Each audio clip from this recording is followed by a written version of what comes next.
কাছে জানতে চাই অফিস পলিটিক্স হতে বাঁচার উপায় কি? তার মানে নিঃসন্দেহে অনেক অফিসে অফিস পলিটিক্স চলে। তো এই অফিস পলিটিক্স নিয়ে স্যার কিছু বলবেন। এটা তো স্যার একটা কঠিন বিষয়।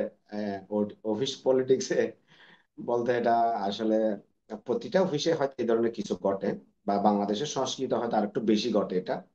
কারণ আমাদের মানসিকতার উপর নির্ভর করে আমি আমার একজন সহকর্মীকে কিভাবে পরিচালিত করব, আমি কোন চোখে দেখব, কোন বিষয়ে তার আমরা কেয়ার রাখবো। আমরা অনেকে পজিটিভ থাকতে পারি না, বিশেষ করে। তো এই ক্ষেত্রে যেহেতু স্যার প্রশ্ন আসছে, মেহাজাবিন বা এ ধরনের কেউ হতে পারে, দেবাশিস, সরি দেবাশিস বলছে। তা আমি দেবাশিসকে বলবো যে আমরা আহ আপন ভালো তো জগৎ ভালো। আমি যদি ভালো থাকি, হয়তো আমার চারপাশ আস্তে আস্তে আস্তে আস্তে ভালো হয়ে যাবে। এরপরে দুই একটা কারণ স্যার থাকে অফিসে। আমার যেটা অ্যানালাইসিস, আমার দীর্ঘদিনের কেরিয়ারে, প্রায় 23-24 বছরের ইন্স্যুরেন্স কেরিয়ারে আমি যতটুকু দেখতেছি, সেটা হচ্ছে যে এখানে দুইটা ক্ষেত্রে, বিশেষ করে, অনেক ক্ষেত্র আছে, হয়তো দুইটা ক্ষেত্রে বিশেষ করে এই বিষয়টা ঘটে, অফিস পলিটিক্স এর বিষয়টা। একটা হচ্ছে আপনি খুব ভালো কাজ করতেছেন, এবং আপনি এগিয়ে যাচ্ছেন। অনেকে সহকর্মী বলেন বা ঊর্ধ্বতন কর্তৃপক্ষ বলেন বা উপরের লেভেলে বলেন, অনেকে এই জিনিসটা সহ্য করতে পারে না। দুইটা কারণে সহ্য করতে পারে না। একটা হচ্ছে যে সে কেন পারে না, সে একটু জেলাস ফিল করে, ঈর্ষা করে। আর একটা কারণে পারে না, হয়তো কোম্পানির বা প্রতিষ্ঠানের ফোকাসটা হয়তো আপনার উপরে পড়ে যাচ্ছে বা তার কাছ থেকে সরে যাচ্ছে। এক্ষেত্রে হতে পারে, যেটাকে আমরা হীনমন্যতা বলি, এটাও হতে পারে। আরো বাহ্যিক বিভিন্ন কারণে হতে পারে স্যার। তো এক্ষেত্রে আমার একটা সাজেশন থাকে, এবং আমি এই নীতিটাই গ্রহণ করছি, বা ছোট থেকে এটাই মেনটেন করে আছি। সেটা হচ্ছে যে আপনি আরো বেশি কাজ করে যান, আপনি আরো বেশি কাজ করে যান। আপনি সৎ থাকেন। আপনি একটু সতর্ক থাকতে হবে আপনাকে অফিসিয়ালি ভাবে, যেন বড় ধরনের কেউ কোনো ক্ষতি করতে না পারে।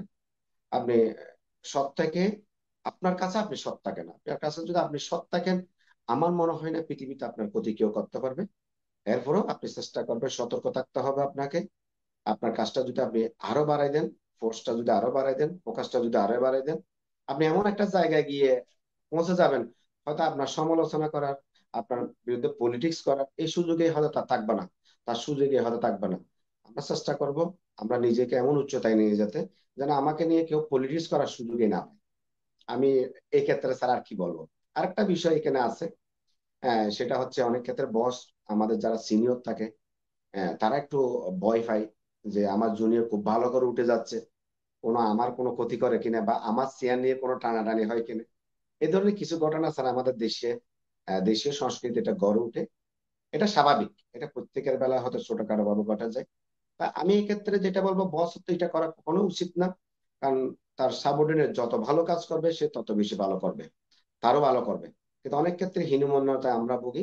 আমার প্রতিষ্ঠান, আমার বস, আমার প্রতিষ্ঠান হয়তো ফোকাস দিতেছে আমার জুনিয়র দিকে, হয়তো সে ভালো কাজ করতেছে এই জন্য।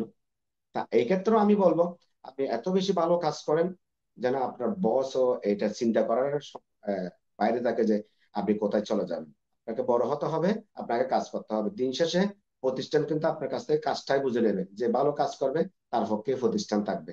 আমি এটা বিশ্বাস করি।